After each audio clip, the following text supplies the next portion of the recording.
որ պահին են հացն ու գինին դառնում Քրիստոսի իրական մարմինն ու արյունը։ Ըստ հայոց եկեղեցու վարդապետության Սուրբ Պատարագի ժամանակ, երբ դպրած դասը երգում է շարականի հետևյալ բառերը՝ «Քո առջև Տեր Աստծո որդի, որ պատարագվում ես հոր հաշտության համար, որպես կենաց հաց բաշխում մեր մեջ, քո սուրբ արյան հեղմամբ աղաչում ենք քեզ, ողորմիր քո արյամբ գնված հոտին»։ Պատարագիչ հոգևորականը ծածուկ աղոթքում բարերար Աստծուն խնդրում է, որ նա ուղարկի էակից Սուրբ Հոգին, որպեսզի նրա ներգործությամբ Սուրբ Սեղանի վրայի հացը և գինին փոխարկվեն Քրիստոսի մարմնի և արյան։ Այդ ժամանակ քահանան վերցնում է հացը, 3 անգամ խաչանիշ օրհնում, ասելով, որով օրհնելով այս հացը ճշմարտապես դարձրու մեր Տեր և Փրկիչ Հիսուս Քրիստոսի մարմինը։ Եվ ապա նա վերցնում է գինով լի բաժակը, կրկին 3 անգամ խաչանիշ օրհնում, ասելով, և օրհնելով այս բաժակը ստուգապես դարձրու մեր Տեր և Փրկիչ Հիսուս Քրիստոսի արյունը։ Այս ամենից հետո մազմայով հացը դնում է բաժակի վրա, 3 անգամ խաչանիշ օրհնում, ասելով, որով օրհնելով այս հացը և գինին ճշմարտապես դարձրու մեր Տեր և Փրկիչ Հիսուս Քրիստոսի մարմինն ու արյունը փոխարկելով քո Սուրբ Հոգով։ Այս պահից սկսած արդեն գործ ունենք ոչ թե սովորական հացի և գինու հետ, այլ Տիրոջ իրական մարմնի և արյան։ Այսուհետև այս գիտակցությամբ պիտի հետևի հավատացյալը Սուրբ Պատարագին, Տիրոջից խնդրելով արժանի դարձնել իրեն ճաշակելու նրա մարմինն ու արյունը։ Հացն ու գինին, որ արդեն այլևս դարձել է Քրիստոսի մարմին և արյուն, երբ որ դպիրների դասը կամ երգչախումբը երգում է Որդի Աստուծո այդ հատվածը պատարագի, այդ ժամանակ քահանան այս աղոթքներն անում, խնդրելով, որ Սուրբ Հոգին այդ փոխակերպումը իրականացնի, հացը դարձնի մարմին, արյունը դարձնի գինի և հացն ու գինին դարձնի Քրիստոսի ճշմարիտ մարմին և արյուն։ Եվ ասում է, այս պահից սկսած արդեն վերջնական դառնա, բայց մինչև այդ քահանան բարձրացնում է հացը և բաժակը, ասելով առեք կերեք սա իմ մարմինը, ըմպեք սրանից բոլորը, սա իմ արյունն է։ Այսինքն այստեղից ենթադրելի է, դե կարդանք դեռ, որ այդ մի ակնթարթում չի տեղի ունենում փոփոխություն, այլ դա մի պրոցես է, որ Սուրբ Հոգու ներգործությամբ հացն ու գինին Աստված փոխակերպում է Քրիստոսի մարմնի և արյան, այսինքն մի պրոցես է, որը վերջանում է այս աղոթքի ժամանակ, որի մասին որ մենք կարդացինք, այսինքն այդ ժամանակ արդեն վերջնականապես փոխակերպումը տեղի ունեցավ։ Ինչպես է մեկնաբանում այս հատվածը Խոսրով եպիսկոպոս Անձևացին։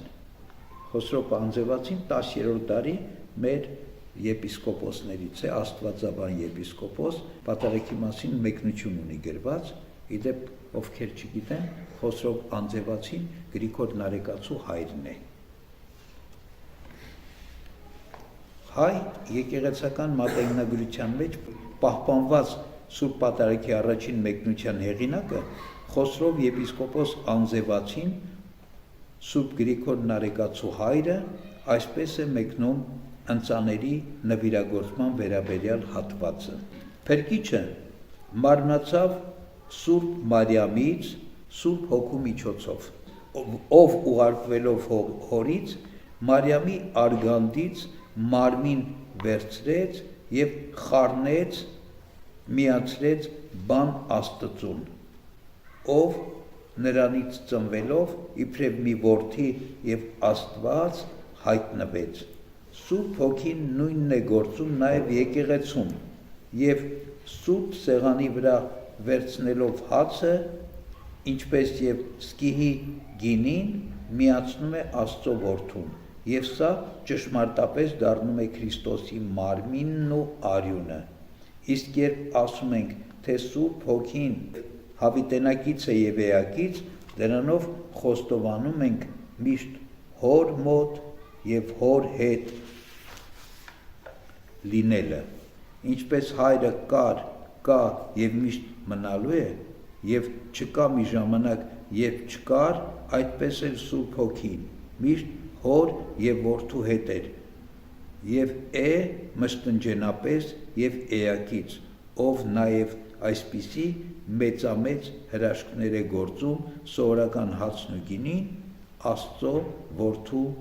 անապական մարմնի եւ արյան փոխարկելով։ Որն է այս հարցում հռոմեական կաթոլիկ եկեղեցու տեսակետը, այսինքն երբ է փոխվում հացն ու գինին, Քրիստոսի մարմնի եւ արյան։ Ի տարբերություն հայոց եկեղեցու դիրքորոշման, լատին եկեղեցին ուսուցանում է, որ Սուրբ Պատարագի ժամանակ հացն ու գինին Տիրոջ մարմինն ու արյունն են դառնում այն պահին, երբ հոգևորական արտասանում է Սուրբ Հաղորդության խորհրդի հաստատման ժամանակ Հիսուսի արտաբերած խոսքերը. «Առեք, կերեք, այս է իմ մարմինը, արբեք սրանից, որովհետև սա իմ արյունն է»։ Մեր եկեղեցու վարդապետները պնդում են, որ այս պահին Պատարագիչ հոգևորականը պարզապես կրկնում է Տիրոջ խոսքերը, բայց ընծաների փոխակերպությունը կատարվում է, երբ հայցում ենք Սուրբ Հոգու ներգործությունը դրանց վրա։ Ինչու Հիսուս Քրիստոս Սուրբ Հաղորդության համար հաց եւ գինի ընտրեց։ Սուրբ Գրիգոր Տաթևացին անդրադառնալով այս խնդրին մի քանի պատճառներ է մատնանշում։ Նախ, մարմնի կենդանության համար կերակուր եւ ըմպելիք է հարկավոր։ Նույն ձևով հացն ու գինին խորհրդանշում են այդ կենդանությունը։ Երկրորդ, Սուրբ Հաղորդությունը Քրիստոսի չարչարանքների եւ մահվան հիշատակն է։ Երբ Քրիստոսի կողը խոցվեց, արյունը մարմնից բաժանվեց, ուստի մարմնի տեղ պետք է հաց դնել, իսկ արյան գինի։ Նմանապես մարդը բաղկացած է մարմնից եւ հոգուց։ Ընդհանրապես եկեղեցու խորհուրդները հոգևոր ազգականներ են։ Հիսուսի խորհրդական մարմինը եկեղեցին հավատացյալների համախմբումն է, հավաքատեղին։ 7. Ցորենը աղորիքով մանրացվում է եւ կրակի վրա հաց դառնում, իսկ գինին հնձանում է ճմլվում եւ պատրաստվում խմելու համար։ Սրանք այլաբանորեն խորհրդանշում են Քրիստոսի չարչարանքները։ 8. Այս նոր խորհրդի նյութը պիտի տարբերվեր հնից, ուստի Հիսուս հացով եւ գինով ավանդեց այն, ինչպես Մելքիսեդեկը, որ նախորդում էր հին օրենքին, հաց եւ գինի մատուցեց իբրև Քրիստոսի պատարագի ճշմարիտ նախօրինակ, ինչպես Դավիթ մարգարեն է ասում. «Դու հավիտենական քահանա ես ըստ Մելքիսեդեկի կարգի»։ Որն է Սուրբ Հաղորդության արդյունքը մարդու կյանքում։ Փրկչի մարմինն ու արյունը ճաշակելով քավություն եւ թողություն է տրվում մեր մեղքերին։ Դառնում ենք Քրիստոսով նոր մարդ, լուսավորված եւ զորացած։ Մեր այդ երանելի վիճակը մղում է մեզ հաճախակի մերձենալ Տիրոջը, ճաշակել նրան համոզվելով եւս մեկ անգամ, թե որքան քաղցր է Տերը։ Քահանան հաղորդություն տալիս ինչ ասում։ Ասում է մարմին եւ արյուն Հիսուսի Քրիստոսի, եղեցի քեզի քավություն եւ իտողություն մեղած։ Հա։ Այսինքն Հիսուս Քրիստոսի մարմինը եւ արյունը քո մեղքերին քավություն եւ թողություն լինի։ Թող քո մեղքերը սրանով քավություն, մեղքերի քավություն ստանաս դու, մեղքերը թողնվեն։ Սուրբ Գրիգոր Տաթևացին ասում է. այս խորհրդի գործն է ավելացնել շնորհը եւ դեղ դնել ամենօրյա մեղքերին։ Հավատքով, երկյուղածությամբ եւ սիրով մոտենալով նրան կարող ենք զգալ նաեւ Սուրբ Հաղորդության հրաշագործող, այլակերպող զորությունը մեզ վրա, ինչպես Սուրբ Հովհան Մանդակունին է ասում. ովքեր հավատքով եւ երկյուղացությամբ են մոտենում Քրիստոսին, լուսավորվում են Սուրբ Հոգով եւ առաքինի գործերով օրեցօր վեր բարձրանում։ Ինչ հաճախականությամբ պետք է հաղորդվել։ Այս հարցը հաճախ եմ տալիս հավատացյալները։ Ամեն Կիրակի կարելի է հաղորդվել կամ չի կարելի, ինչ հաճախականությամբ պիտի հաղորդվենք։ Այս հարցը շատ կարևոր է յուրաքանչյուր քրիստոնյայի հոգևոր կյանքի զորացման համար, քանզի առանց սուրբ հաղորդության, Տիրոջ մերձեցման իմաստազուրկ է մեր կյանքը, այսինքն սուրբ հաղորդությամբ մենք միանում ենք Տիրոջ հետ, մերձենում ենք Տիրոջը։ Եթե մարդը հոգեպես եւ ֆիզիկապես պատրաստ է հաղորդվելու, ապա առանց վարանելու պետք է սուրբ հաղորդություն ստանա։ Մեր Տեր Հիսուս Քրիստոս սուրբ հաղորդության խորհուրդը հաստատելիս չսահմանեց, թե քանի անգամ պետք է հաղորդվել, բայց եկեղեցին հորդորում է հաճախակի հաղորդվել, եթե դրա համար որևէ խոչընդոտ կամ արգելք չկա։ Չպետք է մոռանալ, որ սուրբ պատարագին մեր մասնակցությունը կատարյալ եւ ամբողջական է դառնում միայն այն ժամանակ, երբ մենք սուրբ հաղորդություն ենք ստանում։ Ինչպիսին էր այս հարցում վաղ եկեղեցու կեցվածքը։ Երբ հետարդարձ հայացք ենք նետում վաղ, այսինքն հին եկեղեցու գործնական ծիսական կյանքին, տեսնում ենք, որ այն ժամանակ սուրբ պատարագին մասնակից բոլոր ներկաները հաղորդվում էին։ Նրանք եկեղեցի են գալիս հենց Տիրոջ մարմինն ու արյունը ճաշակելու համար։ Սուրբ Բարսեղ Կեսարացին 372 թվականին գրված իր նամակներից մեկում ընտրի վերաբերյալ ասում է. լավ է եւ օգտակար ամեն օր հաղորդվել եւ ընդունել սուրբ հաղորդություն։ Քրիստոս հստակ ասում է. ով ուտի իմ մարմինը եւ խմի իմ արյունը, հավիտենական կյանք ունի։ Ես ինքս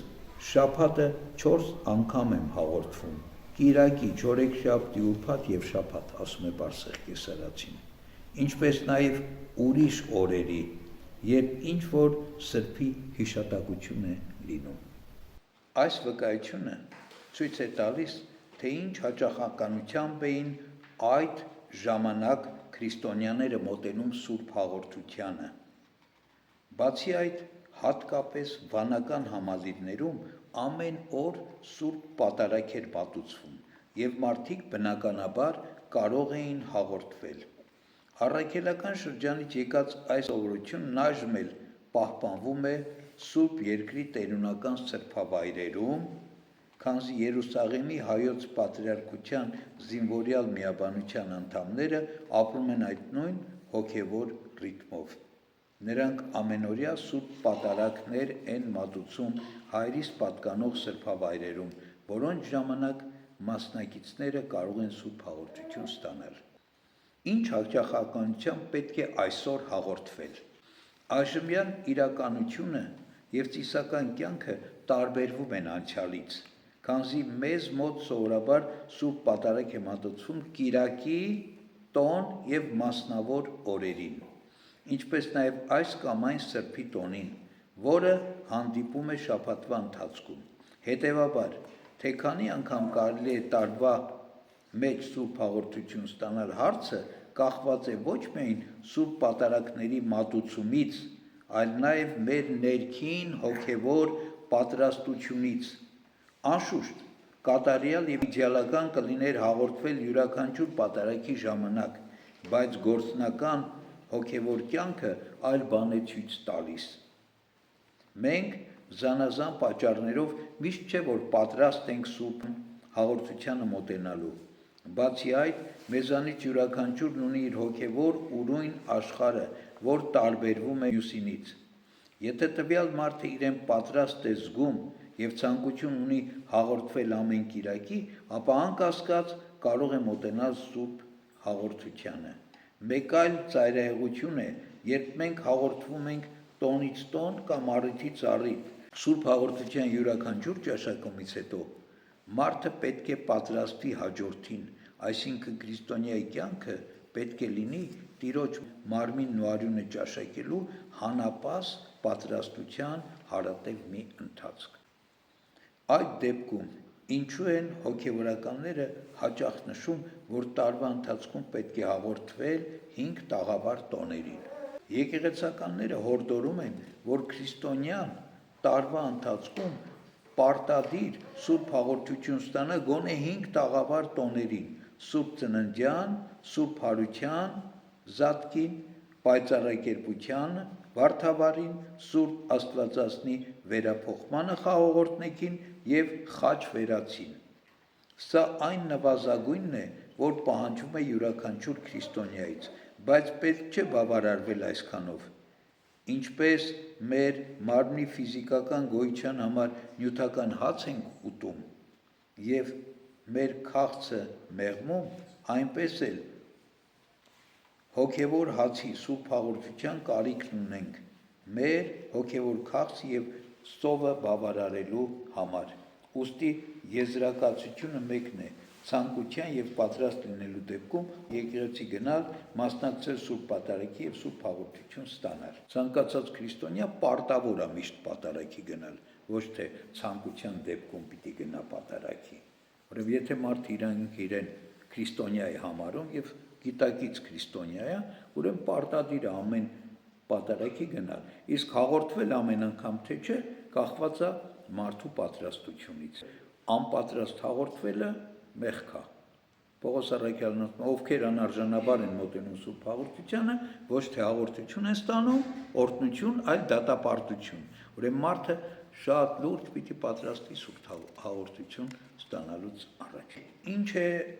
ասում Սուրբ Հովհան Մանդակունին հաղորդվելու քանակի մասին։ Հովհան Մանդակունին 5-րդ դար։ 5-րդ դարի մեր հայրապետը Սուրբ ինչ է ասում, քանի անգամ մարդ պիտի հաղորդվի։ Սուրբ Հաղորդության խորհրդին նվիրված Սուրբ Հովհան Մանդակունու 22-րդ ճառը, որում նա համակողմանիորեն բացատրում է Սուրբ Հաղորդության կարևորությունը քրիստոնյայի կյանքում և ընդգծում երկու իրողություն՝ պետք է հաճախակի և արժանապես հաղորդվել, նախապատրաստությամբ և ինքնաքննությամբ։ Տեսեք երկու բան՝ հաճախակի, ինչքան հնարավոր է շատ, բայց նաև արժանապես, այսինքն անարժանորեն չմոտենալ Սուրբ Հաղորդության։ Իր կյանքը քննելով, արդյոք ես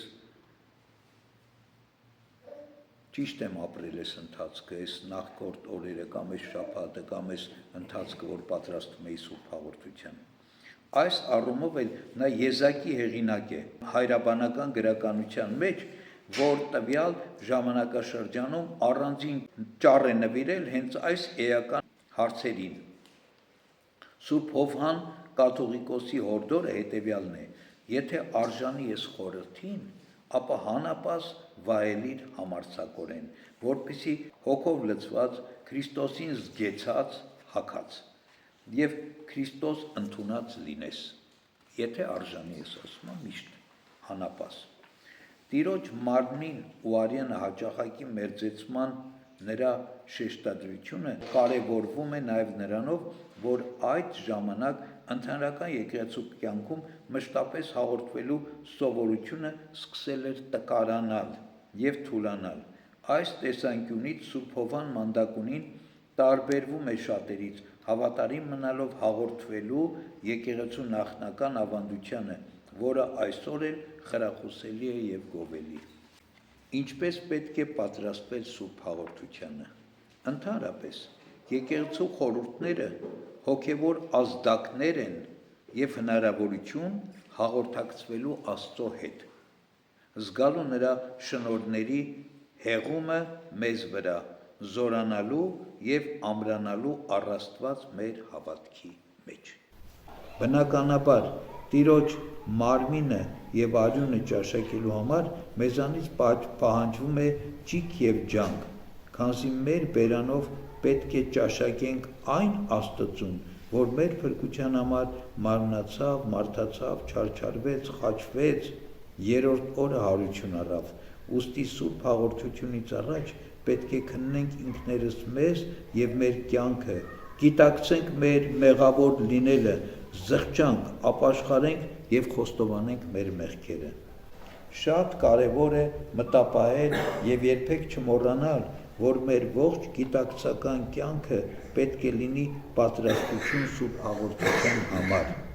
Քանզի շատերը կարծում են, որ հաղորդվելուց առաջ կարելի է պահել, զղջալ, խոստովանել մեղքերը և վերջ, միայն հաղորդությունից առաջ։ Այո, դրանք կարևոր նախապայմաններ են, բայց Սուրբ հաղորդության բուն իմաստը քրիստոնեաբար ապրելու մեջ է։ Եթե մենք ճաշակում ենք Քրիստոսին և մեր ներսում ոչինչ չի փոխվում, շարունակում ենք նույն կյանքով ապրել, նույն մեղքերի մեջ թավալվել, ապա անօգուտ և վնասակար է նման կերպով հաղորդվելը։ Սուրբ հաղորդությունն օրհնություն է մեզ համար և Տիրոջով զորանալու միջոց և ոչ թե դատապարտություն, բայց օրհնությունը երբեմն դատապարտության է վերածվում, երբ մենք անպատրաստ և անգիտակից ենք մոտենում Սուրբ հաղորդությանը։ Ուստի հաղորդվելուց գոնե մեկ շաբաթ առաջ խորհուրդ է տրվում Սուրբ Գիրք և աղոթքներ ընթերցել, հեռու մնալ վատ սովորություններից, զվարճանքներից, ոգելից խմիչք օգտագործելուց, որպեսզի մաքուր վիճակում մոտենանք Սուրբ հաղորդությանը։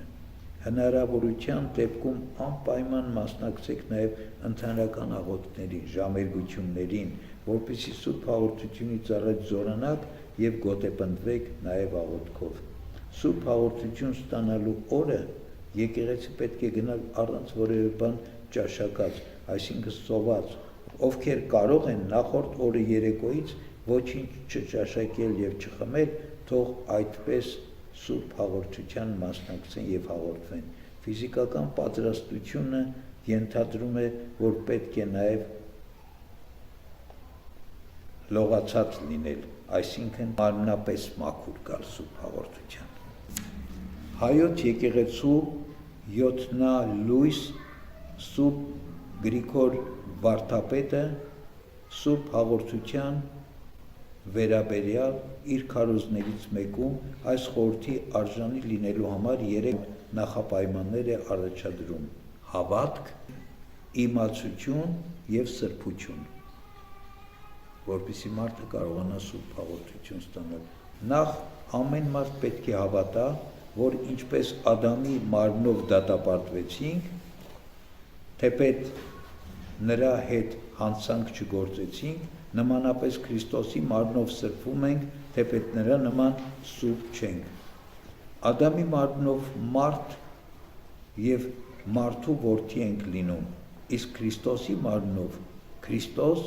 և Աստծո որդի։ Ադամի մարմնով երկրից ենք, որպես շնչավոր մարդ, իսկ Քրիստոսի մարմնով երկնքից որպես հոգևոր մարդ։ Ադամի մարմնով ժամանակավոր ենք և մահկանացու, իսկ Քրիստոսի մարմնով անմահ և հավիտենական։ Երկրորդ, այն հաստատ իմացությունն է, համոզումը, որ հացի ներքո Քրիստոսի մարմինն ենք ճաշակում։ Երրորդ, ապաշխարությամբ և խոստովանությամբ սրբվում ենք մեղքերից և արժանի դառնում Քրիստոսի մարմինը ճաշակելու։ Նույն ձևով վերնատանը հավաքված սուրբ առաքյալների համար Քրիստոսի մարմինը կյանքի փրկություն դարձավ և անսրբի անարժան Հուդայի համար դատապարտություն և մահ։ Ինչ է ասում Սուրբ Պողոս առաքյալը անարժանորեն հաղորդվելու մասին։ Քրիստոսի սիրո վարդապետության մունետիկ Սուրբ Պողոս առաքյալը շատ հստակ զգուշացնում է մեզ. ով ուտի այս հացը կամ խմի Տիրոջ այս բաժակը անարժանորեն, պարտական պիտի լինի Տիրոջ մարմնի և արյանը։ Թող մարդը նախ ինքն իրեն փորձի և ապա ուտի այս հացից և խմի այս բաժակից, որովհետև ով ուտում է և խմում անարժանորեն, իր իսկ դատապարտությունն է ուտում և խմում։ Ինչպես տեսնում ենք, Սուրբ Պողոսը հորդորում է Սուրբ հաղորդության մերձենալ միայն ինքնակրնությունից հետո։ Ինչ անեմ, երբ ինձ անարժան եմ համարում սուրբ հաղորդություն ստանալու համար։ Այսպիսի հարց շատերն են տալիս, ասում են արժանի չեմ, անարժան եմ։ Ցավոք դժվար է երկրային կյանքում կատարելապես պատրաստ լինել ընդունելու Տիրոջ մարմինը եւ արյունը։ Եթե չասենք անհնար, մեղքի նկատմամբ հակումը զանազան գայթակղություններ եւ փորձություններ խոչընդոտում են հոգեվոր առաջընթացին եւ երբեմն մեզ երկընտրանքի առաջ կանգնեցնում, հաղորդվել թե ոչ։ Մեկ բան հստակ է, հնարավոր չէ ապրել այս աշխարհում եւ մեղք չգործել։ Հետևաբար Սուրբ հաղորդության մոտենալու անարժանության զգացողությունը շատ բնական է, հատկապես այն դեպքում, երբ քաջ գիտակցում ենք, թե երբեք էլ չենք կարողանալու մեր ամբողջ էությամբ արժանիորեն հաղորդակից լինել Քրիստոսին, քանզի միշտ մնալու ենք անարժան։ Սուրբ Հովհան Մանդակունի հայրապետը հորդորում է սուրբ լինել ըստ մարդկային մեր տկարության, այսպես կոչված, բայց մշտապես սրբության եւ կատարելության ձգտում ունենալ։ Եվ արդ, ով կամենում է բնակվել նրա մեջ, այնպես պետք է ընթանա, ինչպես նա ընթացավ, եւ ով այս հույսն ունենա, թե Աստված նրա մեջ է բնակվում, եւ նա Աստծո մարդկային տկարության չափով պիտի լինի այնպես սուրբ, ինչպես նա էր, որ նոր մոտենա։ Ուրեմն մարդկային տկարության չափով լինել սուրբ, այսինքն ինչքան մեր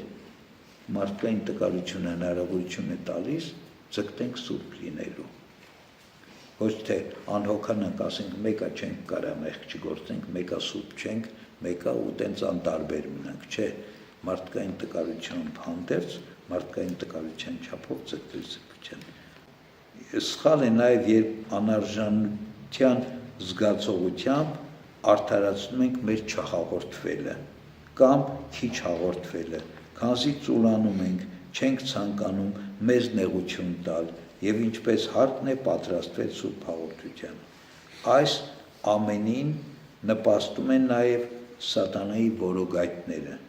որը չի ցանկանում տեսնել մեզ մեղքերից ձերբազատված, հոգեվոր առումով ավելի հաստատուն եւ ուժեղ։ Անկախ ամեն ինչից մենք պետք է մոտենանք սուրբ հաղորդությանը, Տիրոջից ուժ եւ կարողություն խնդրենք, որպեսզի հնարավորինս պատրաստ մեր ներսում ընդունենք նրան, ով այնքան շատ է սիրում մեզ։ Սեփական անարժանության զգացումը երբեք պատճառ չպետք է լինի, որ մարդ իր հույսը կտրի Աստծուց եւ ընկնի անհուսության մեջ, որը ծանր մեղք է։ Միշտ պետք է հիշել մի պարզ ճշմարտություն. քրիստոնյայի համար սուրբ հաղորդությունը կենսական պահանջ է, առանց որի չի կարող ապրել Քրիստոսին հավատացողը։ Մեր եկեղեցու իսական կյանքում ամեն տարի ավագ հինգշաբթի օրը ընթերցում է Սուրբ Բարսեղ Կեսարացու ոգեշունչ խոսքը, որում խնդրի վերաբերյալ Երանելի Սուրբը ասում է. «Եվ ոչ ոք անհույս կերպով թող չհեռանա եւ սնոտի երկյուղը պատճառ չբերի, քանզի այն երկյուղ չէ, այլ Աստծո արհամարանք», այսինքն որ իբրև թե ես վախենում եմ հաղորդվել եւ չեն հաղորդվում։ Քանզի սա է երկնքի արքայության դուռը եւ նույն ինքը արքայությունը, որ է Քրիստոս, Աստծո որդին եւ մեր Աստվածը, եւ սրբությամբ մոտեցողներին հավիտենապես որդեգրում է երկնավոր Հորը, սրբությամբ մոտեցողներին։ Ինչ է ասում Գևորգ Վարդապետ Սկևրացին անարժանաբար հաղորդվելու մասին։ Գևորգ Վարդապետը Սուրբ հաղորդության նվիրված ճառում ընդգծում է, որ Սուրբ հաղորդությամբ մերձենում ենք Աստծուն եւ Աստվածանում ինքներս։ Աստված Սուրբ է եւ սիրում է սրբերին, մաքուրներին, եւ նա, ով մաքրվում է իր մեղքերից, Աստվածանում է։ Քանզի առավել սիրում է սրբությունն ու բարին, քան պիղծ բաները, ուստի աստվածային սեղանից ճաշակելու համար մեծ զգուշություն է հարկավոր, մեղքերի խոստովանություն և ապաշխարություն, ըստ մեր կարողության, քանզի անսուրբ մարդը չի կարող սրբությանը մոտենալ։ Նա նշում է, որ ինչպես ցավոտ վնասված աչքով հնարավոր չէ արեգակին նայել, այդպես էլ սուրբ հաղորդության համար վերստին ծնվում ենք սուրբ ավազանից, դառնում քրիստոնյա և ապա ճաշակում Տիրոջ կենդանարար մարմինն ու արյունը։